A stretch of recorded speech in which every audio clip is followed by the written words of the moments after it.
ஏர்போர்ட்டுக்கு நேர் பின்னாடி மணப்பாக்கம் வருது.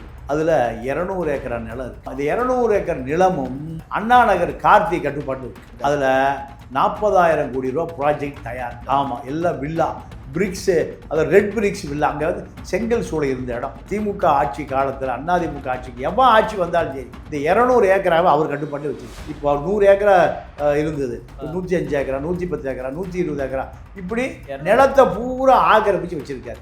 மாநில அரசு தான் நில ஆர்ஜிதம் பண்ணி மத்திய அரசு கொடுக்கணும். அப்போ 200 ஏக்கரா எப்படி அவர் கொடுப்பாரு? யார் வந்தாலும் கார்த்திக்குடைய டாமினேஷன் இருக்கு. கார்த்திக் யார் சப்போர்ட்டு? சபரீசன் சப்போர்ட். கார்த்தி என்ன பண்ணுறாரு? அரசு நிலத்தை பூரா கேட்டை போட்டு உள்ளே யாரும் போகக்கூடாது, இப்படி அராஜகம் பண்ணிட்டு இருக்காரு. இந்த செய்தி விஜய்க்கு தெரியுது. தெரிஞ்ச பிறகு விமான நிலையத்துக்கு பின்னாடியே 200 ஏக்கரா இருக்க, ஏன் 40 கிலோமீட்டர் போகிறீங்க? 40 கிலோமீட்டர் இங்கேயே 200 ஏக்கரா இருக்க, அதை கேன்சல் பண்ணி இந்த இடத்த எடுத்து சொல்லிட்டார். இப்போ எடுத்து கொடுக்கணும். மாப்பிள்ளைக்காக 72 எம்எல்ஏவோ கத்துறான். இதுதான் அரசியல். நீங்கள் மாப்பிள்ளைக்காக, மகனுக்காக, டவுசர் பாய்ஸுக்காக, தினேஷுக்காக, இப்போ தானே அரசியல் நடந்தது. திமுக அரசியல் அந்த இடத்துல லேண்டு ஃபுல்லாக நீங்கள் சொல்கிற மாதிரி திமுக பேரில் இருக்கட்டும். இப்போ நிலம் கையகப்படுத்தினா வந்து எப்பவுமே அரசாங்க நிலத்தை கையகப்படுத்தும் போது அதிகமான தொகை கொடுத்து வாங்குவாங்க.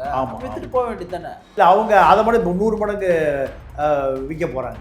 வில்லா கட்டி விற்றா 40,000 கோடிக்கு விற்கலாம். அரசு என்ன பண்ணணும்? அரசு அனுமதிக்கப்பட்ட கெய்லர் வேலைஸ் தானே பணம் கொடுக்கும். அதுதான் விஷயம். இப்போ விஜய் அவர்கள் வந்து இந்த மோந்திரம் கொடுக்குற திட்டம் பார்த்தீங்கன்னா பெருசாக பேசப்படும். 1 பைசாக்கு அப்புறம் மோந்திரத்தை கொடுப்பீங்க அப்படின்ற அளவுக்கு ஒன்று சரியா? எப்படி 1 பைசா கொடுக்குறாங்க? அது தங்கத்தை அரசே வாங்கி கொடுத்துரும். தங்கத்துக்கான விலையை அரசு அப்படியே கொடுத்துரும். செய்கூலி சேதாரம் இல்லாமல் செஞ்சு கொடுக்குறாரு. இது எப்படி செஞ்சு கொடுக்க முடியும்? கண்டிப்பாக முடியும். அப்போ தங்கம் என்ன ஆகுன்னு கேட்டிங்கன்னா 22 கேரட்டு 20 கேரட்டாக மாறும். 2 கேரட் தங்கம் எடுத்தால 700 கோடி ரூபாய் லாபம் கிடைக்கும். யாருக்கு? ஜாய் ஆலுகாஸ். ஜாய் ஆலுகாஸுடைய பிராண்ட் அம்பாசிடர் தான் விஜய். அப்போது அந்த நட்புல தான் இது கொடுத்துருக்காங்க.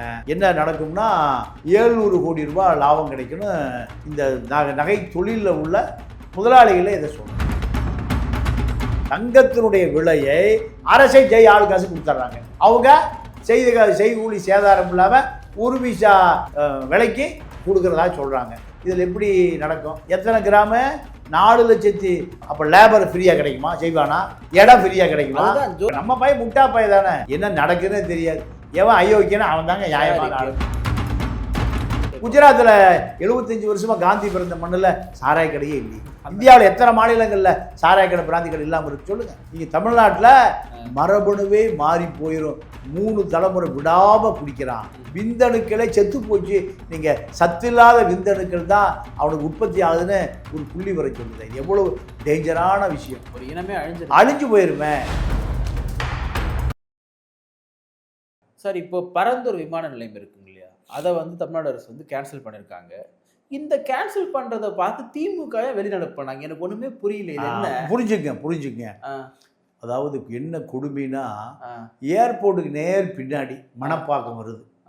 அதில் 200 ஏக்கரா நிலம் இருக்குது. 200 ஏக்கர் நிலம். ஆமாம், இது 200 ஏக்கர் நிலமும் அண்ணா நகர் கார்த்தி கட்டுப்பாட்டில் இருக்குது.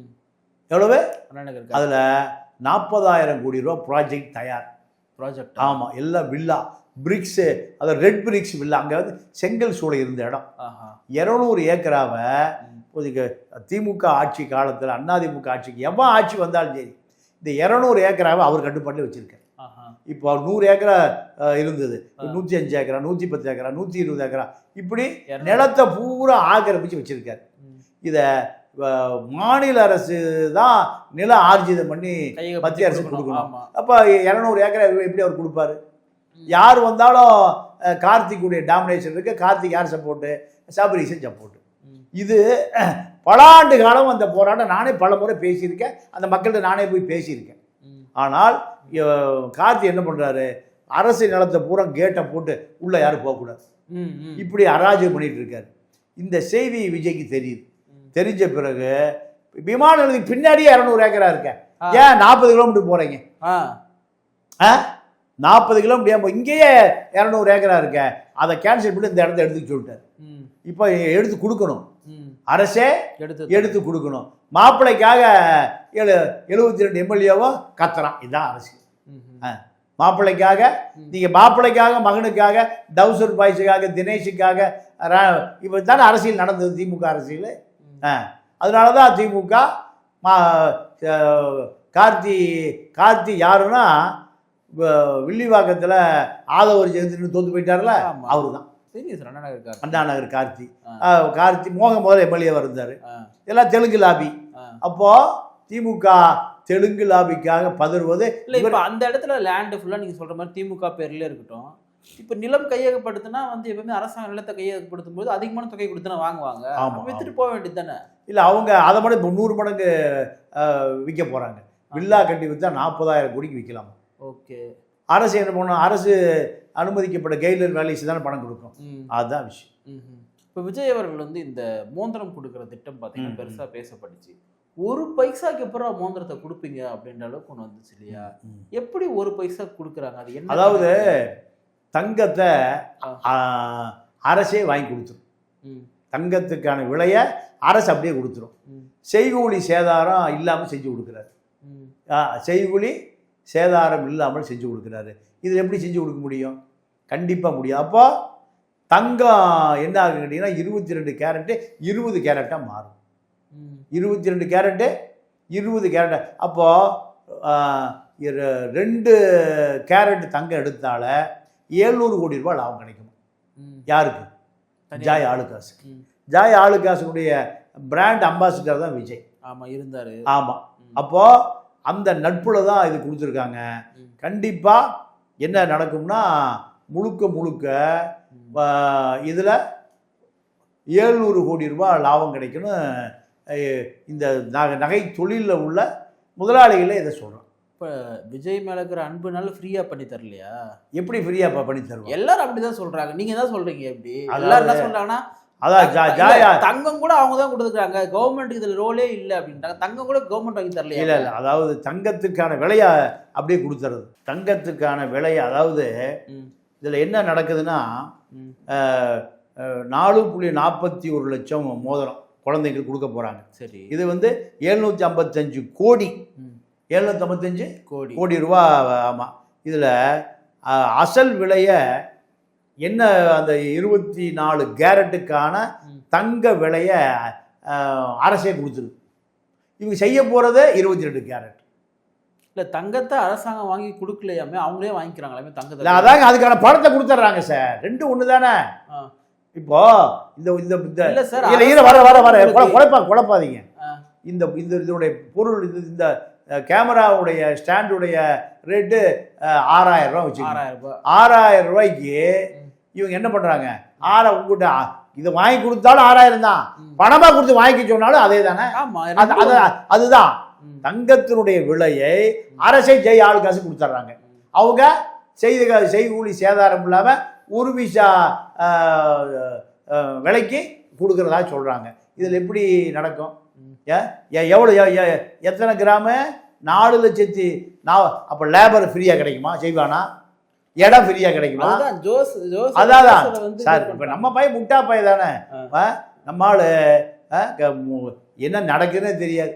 எவன் அயோக்கியனா அவன் தாங்க நியாயமான. எப்படி வந்து திருப்பதி ஏழுமலையான் கோயிலுக்கு போயிட்டு 100 கோடி 200 கோடி கொடுத்துறாங்களோ, அந்த மாதிரி விஜய்க்காக 700 கோடி தராங்கடான்னு சொல்றாங்க எல்லாரும். இல்லை, அப்போ முட்டா பையில அப்படிதான் சொல்லுவாங்க. அந்த மோதிரம் வந்த பிறகு மோதிரத்தை உரைச்சி பார்த்து உண்மையா இல்லையான்னு கண்டுபிடிச்சா அது தெரிஞ்சு போய் போகுது. வேற ஒன்றும் இல்லை.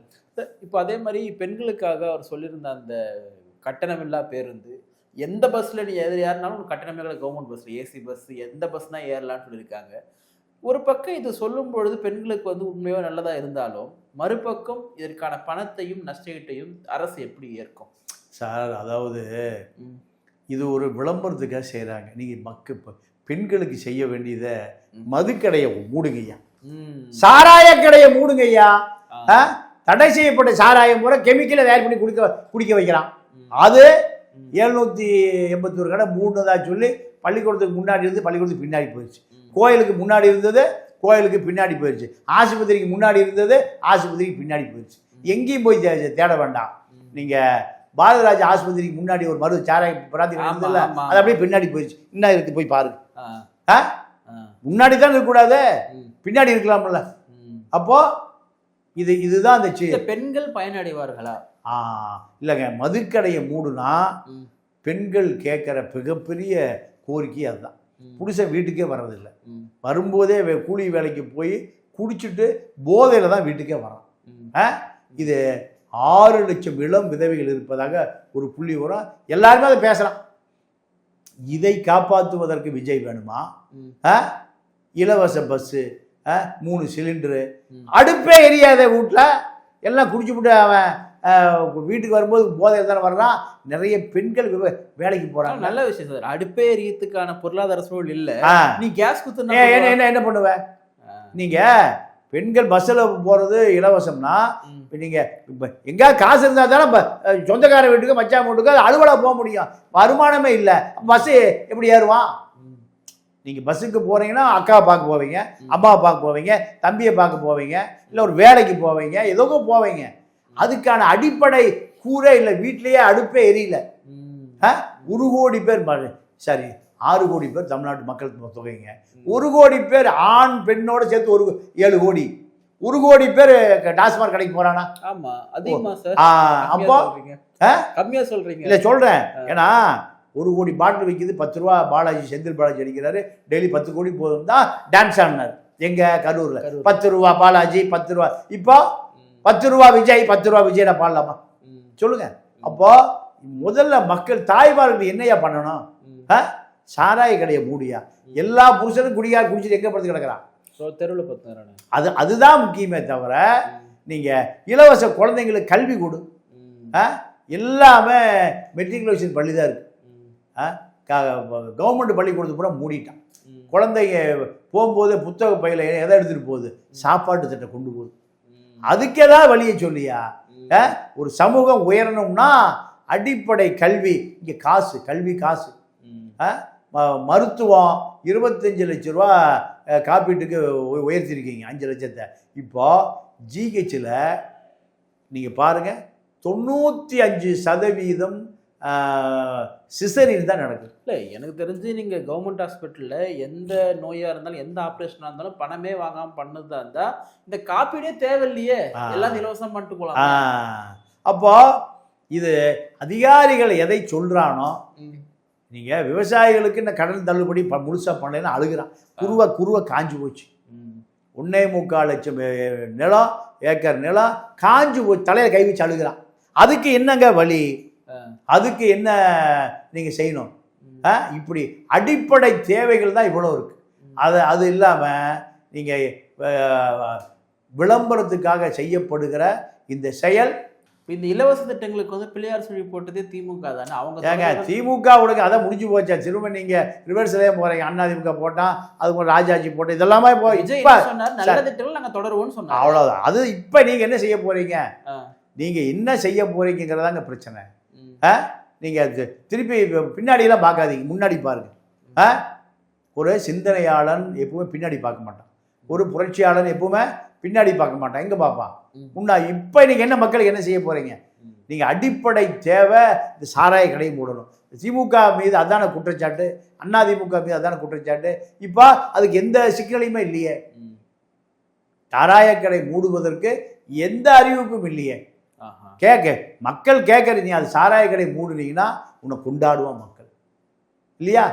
அதுக்கான எந்த திட்டம் இல்லையா? சாராய கடை மூடிட்டா கவர்மெண்ட்டுக்கு வருமானம். குஜராத்தில் 75 வருஷமா காந்தி பிறந்த மண்ணில் சாராய கடையே இல்லையே. இந்தியாவில் எத்தனை மாநிலங்களில் சாராய கடை, பிராந்தி கடை இல்லாமல் இருக்கு சொல்லுங்க. இங்கே தமிழ்நாட்டில் மரபணுவே மாறி போயிடும். 3 தலைமுறை விடாமல் குடிக்கிறான். 3 தலைமுறை விந்தணுக்களே செத்து போச்சு. நீங்கள் சத்தில்லாத விந்தணுக்கள் தான் அவனுக்கு உற்பத்தி ஆகுதுன்னு ஒரு புள்ளி வர சொல்லுது. இது எவ்வளவு டேஞ்சரான விஷயம். ஒரு இனமே அழிஞ்சு போயிருமே. எல்லாம் மரபணு. நீங்கள் 3 தலைமுறை டெய்லி ஆள்கள் உள்ள போச்சுன்னா என்ன ஆகும்? அப்போ இவ்வளவு அபாயம் இருக்கு. இதை பற்றி பேசுவதற்கு ஆளே இல்லையே. அப்போ இன்றைக்கா சுப்ராமி ரெட்டி சாராயம் விற்கிறதா தமிழ்நாடு கிடச்சிதா? உங்கள் அரசாங்கம் 12 வகையான சாராய போத்தலை தடை பண்ணுங்கடா. அதை குடிச்சா சீக்கிரம் செத்து போயிடுவான். தட்டை செய்கிறான் ஒரு சாராய போத்தலைனா அரசு இப்போ எவ்வளவு உக்கிரமாக இருந்திருக்கும். அதை 16 மணி நேரத்தில் குடிக்க வைக்கடா. இதுதான் உங்கள் ஆட்சியினுடைய புரட்சி.